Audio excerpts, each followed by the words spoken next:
Indian premier ലീഗിന്റെ 17ാം season ആവേശകരമായി പുരോഗമിക്കവേ ഏറ്റവും കൂടുതൽ വിമർശനം ഏറ്റുവാങ്ങുന്ന ടീം മുംബൈ ഇന്ത്യൻസും ഏറ്റവും വിമർശനം കേൾക്കുന്ന താരം നായകൻ ഹർദിക് പാണ്ഡ്യയുമാണ്.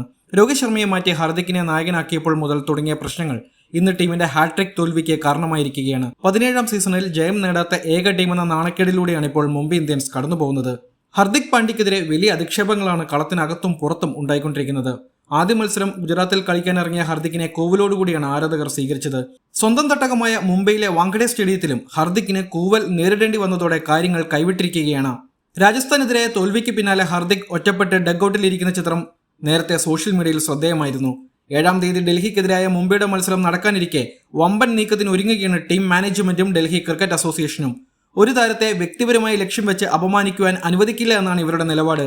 ഏതെങ്കിലും കാണികൾ കൂവുകയോ അപമാനിക്കുന്ന തരത്തിൽ പെരുമാറുകയോ ചെയ്താൽ ഗ്രൗണ്ടിൽ നിന്ന് പുറത്താക്കും. കൂടുതൽ സുരക്ഷാ ജീവനക്കാരെ നിയോഗിച്ച് കാണികളെ നിയന്ത്രിക്കാനുള്ള നീക്കത്തിലാണ് ഡൽഹി ക്രിക്കറ്റ് അസോസിയേഷൻ. നിലവിൽ ടീമിനുള്ളിൽ കാര്യങ്ങൾ അത്ര സുഖകരമല്ല. കൂടുതൽ പേരും രോഹിത് ശർമ്മയെ തന്നെയാണ് നായകനെന്ന നിലയിൽ അംഗീകരിക്കുന്നത്. അതുകൊണ്ട് തന്നെ ഹർദിക്കിന് കാര്യങ്ങൾ എളുപ്പവുമല്ല. കളത്തിനുള്ളിലും പുറത്തും ഹർദിക്കിനേക്കാൾ കൂടുതൽ പിന്തുണ രോഹിത് ശർമ്മയ്ക്കാണുള്ളത്. ഈ പ്രശ്നം ഇത്രയും വഷളാക്കിയത് മുംബൈ ടീം മാനേജ്മെന്റാണ്. 5 തവണ ടീമിനെ കപ്പിലേക്ക് എത്തിച്ച നായകനാണ് രോഹിത് ശർമ്മ. അതിന്റെ മര്യാദ കാട്ടി വേണ്ടത്ര ആലോചനകൾ നടത്താതെയാണ് രോഹിത്തിനെ മുംബൈ നായകസ്ഥാനത്ത് നിന്ന് നീക്കിയത് തന്നെ.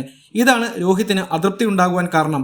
കൂടാതെ ഹർദിക് നായകസ്ഥാനം വേണമെന്ന കരാർ വച്ചാണ് മുംബൈയിലേക്ക് എത്തിയതെന്ന അഭ്യൂഹവും വളരെ ശക്തമാണ്. ഇതെല്ലാം ഹർദിക്കിനെതിരെ കൂടുതൽ വിമർശനം ഉയരുവാൻ കാരണമായി.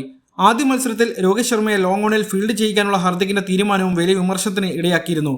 ഈ തീരുമാനം ടീമിനുള്ളിൽ 2 ഗ്രൂപ്പുകൾ ഉണ്ടാക്കുവാൻ കാരണവുമായി. സഹതാരങ്ങളിൽ മിക്കവരും രോഹിത്തിനൊപ്പമാണ്. എന്നാൽ ഹർദിക്കിനെ ടീം മാനേജ്മെന്റ് പിന്തുണയ്ക്കുന്നുണ്ട്.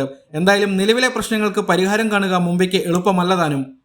എന്തായാലും ഈ സീസണിന് ശേഷം മുംബൈ ടീമിനുള്ളിൽ വലിയ മാറ്റങ്ങൾ ഉണ്ടാവാനുള്ള സാധ്യത വളരെ കൂടുതലാണ്.